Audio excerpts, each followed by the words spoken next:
उस रात उसे बिल्कुल अंदाज़ा नहीं था कि जिस चीज़ को वो सिर्फ एक ख्वाब समझ रहा है वो उसकी ज़िंदगी का सबसे बड़ा इम्तिहान बनने वाली है। और उस ख्वाब के बीच एक ऐसी शख्सियत थी जिसे पाना नामुमकिन था, लेकिन खोना इससे भी ज़्यादा दर्दनाक। एक दूर के शहर के किनारे पर एक छोटा सा झोपड़ा था जहाँ एक गरीब लड़का रहता था जिसका नाम सैफ था। उसके पास ना माल था ना ताकत, लेकिन उसके पास एक चीज़ थी जो बहुत कम लोगों के पास होती है, एक साफ दिल और सच बोलने की आदत। लोग उसका मजाक उड़ाते थे कि सच से पेट नहीं भरता, लेकिन सैफ हमेशा मुस्कुराता रहता था।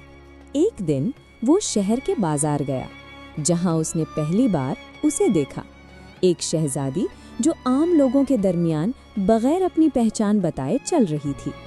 उसकी आंखों में अजीब सी उदासी थी और उसकी चाल में एक खामोश बोझ। सैफ ने उसे देखा और बस देखता रह गया, लेकिन वो सिर्फ हुस्न की तरफ नहीं खिंचा गया, बल्कि उस उदासी की तरफ जो उसकी आंखों में छिप कर बैठी थी। उस दिन कुछ नहीं हुआ, लेकिन दोनों के दरमियान एक खामोश रिश्ता पैदा हो गया। अगले दिन सैफ फिर बाजार गया सिर्फ उसे देखने के लिए, और वो वहां थी। इस दफा उसने सैफ की तरफ देखा और हल्की सी मुस्कुराहट दी। सैफ का दिल जोर से धड़का, लेकिन उसने बस सर झुका लिया। दिन गुजरते गए और वो दोनों रोज एक दूसरे को देखते रहे, बगैर कुछ कहे, बगैर कुछ मांगे। एक दिन शहजादी ने हिम्मत की और सैफ के पास आकर पूछा, तुम रोज यहाँ क्यों आते हो? सैफ ने सीधा जवाब दिया, क्योंकि मुझे यहाँ एक ऐसी चीज मिलती है जो कहीं और नहीं मिलती। शहजादी ने हैरानी से पूछा, क्या? सैफ ने उसकी आंखों में देखकर कहा, सुकून। वो चुप हो गई। उसे पहली बार किसी ने उसकी असर हालत समझकर जवाब दिया। उस दिन से उनकी बातें शुरू हो गईं। शहजादी ने अपनी पहचान छुपा कर रखी और सैफ ने कभी पूछने की कोशिश नहीं की, क्योंकि उसे सिर्फ उसकी बातों से मतलब था। वक्त के साथ उनकी दोस्ती गहरी होती गई। सैफ अपनी गरीबी के बावजूद उसे हमेशा सच बताता और शहजादी उसकी सीधापन से मुतासिर होती गई। एक दिन शहजादी ने पूछा, अगर तुम्हें पता चले कि मैं वो नहीं हूँ जो तुम समझते हो? तो सैफ ने बगैर सोचे जवाब दिया, फिर भी मैं तुम्हें वही समझूंगा जो तुम मेरे सामने हो, क्योंकि लोग अपनी पहचान से नहीं, अपने रवैये से पहचाने जाते हैं। ये बात सुनकर शहजादी के दिल में कुछ बदल गया। उसने पहली बार महसूस किया कि कोई उसे उसके रुतबे के बगैर भी चाह सकता है। लेकिन हर कहानी का एक इम्तिहान होता है, और उनका इम्तिहान भी जल्दी आने वाला था।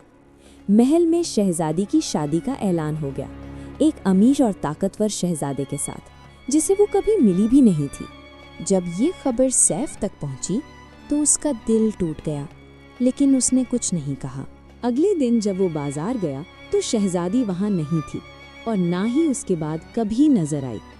सैफ ने समझ लिया कि वो सिर्फ एक ख्वाब थी जो अब खत्म हो चुका है। महल के अंदर शहजादी भी बेचैन थी। उसे समझ नहीं आ रहा था कि वो अपनी जिम्मेदारी निभाए या अपने दिल की सुने। आखिर उसने फैसला किया कि वो एक दफा सैफ से मिलेगी और उसे सब सच बताएगी।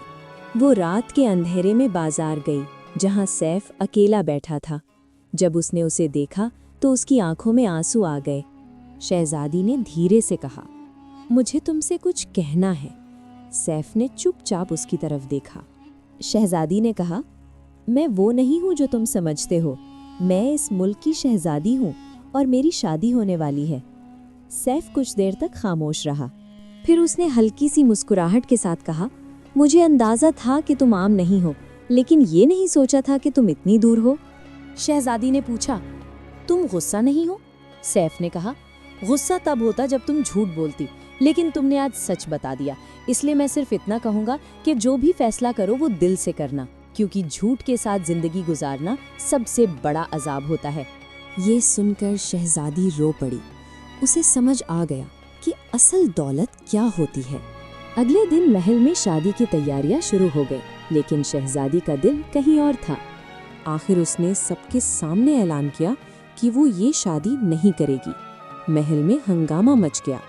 बादशाह गुस्से में आ गया और उसने पूछा कि तुम्हारी हिम्मत कैसे हुई? शहजादी ने सीधा जवाब दिया, क्योंकि मैं झूठ के साथ जिंदगी नहीं गुजार सकती। बादशाह ने गुस्से में आकर कहा, फिर तुम्हें महल छोड़ना होगा। शहजादी ने बगैर डरे कहा, मुझे मंजूर है, और वो सब कुछ छोड़कर निकल गई। दूसरी तरफ सैफ अपनी जिंदगी में वापस आने की कोशिश कर रहा था जब अचानक उसने उसे अपने दरवाजे पर देखा। शहजादी अब शहजादी नहीं रही थी, वो बस एक लड़की थी जिसके पास कुछ भी नहीं था सिवाय एक सच्चे दिल के। सैफ ने उसे देखा और पूछा, तुम यहाँ क्यों आई हो? उसने जवाब दिया, क्योंकि मैंने सब खो दिया, लेकिन मैं झूठ के साथ नहीं रह सकती थी। सैफ ने कुछ देर सोचा, फिर उसने दरवाज़ा खोल दिया और कहा, अंदर आ जाओ, मेरे पास तुम्हें देने के लिए कुछ नहीं है सिवाय एक सच्चे दिल के। शहजादी मुस्कुराई और बोली, मुझे और कुछ नहीं चाहिए। वक्त गुजरता गया और दोनों ने मिलकर एक नई जिंदगी शुरू की। मुश्किलें बहुत थीं, लेकिन सुकून भी इतना ही था। मुश्किलें बहुत थीं, लेकिन ये मुश्किलें इनकी अपनी थीं, और अपनी मुश्किलें सहने में एक अजीब सा सुकून होता है। लेकिन कहानी यहाँ ख़त्म नहीं होती। एक दिन बादशाह को अपनी गलती का एहसास हुआ। उसने अपनी बेटी को ढूंढने का हुक्म दिया। जब वो सैफ के घर पहुंचा और उसने अपनी बेटी को एक गरीब घर में खुश देखा, तो उसकी आंखों में आंसू आ गए। उसने सैफ से कहा, तुमने मेरी बेटी को वो दिया जो मैं कभी नहीं दे सका, सुकून और इज्जत। उस दिन बादशाह ने सैफ को अपना दामाद तस्लीम कर लिया। लेकिन सैफ ने एक ऐसी बात कही जिसने सब कुछ बदल दिया। उसने कहा, मुझे न ताज चाहिए न तख्त, मुझे सिर्फ ये जिंदगी चाहिए जो मैंने अपनी मेहनत से बनाई है। बादशाह हैरान रह गया, क्योंकि पहली बार उसने किसी को ताकत को ठुकराते देखा था, और उसी पल उसे समझ आ गया कि असल बादशाहत दिल की होती है।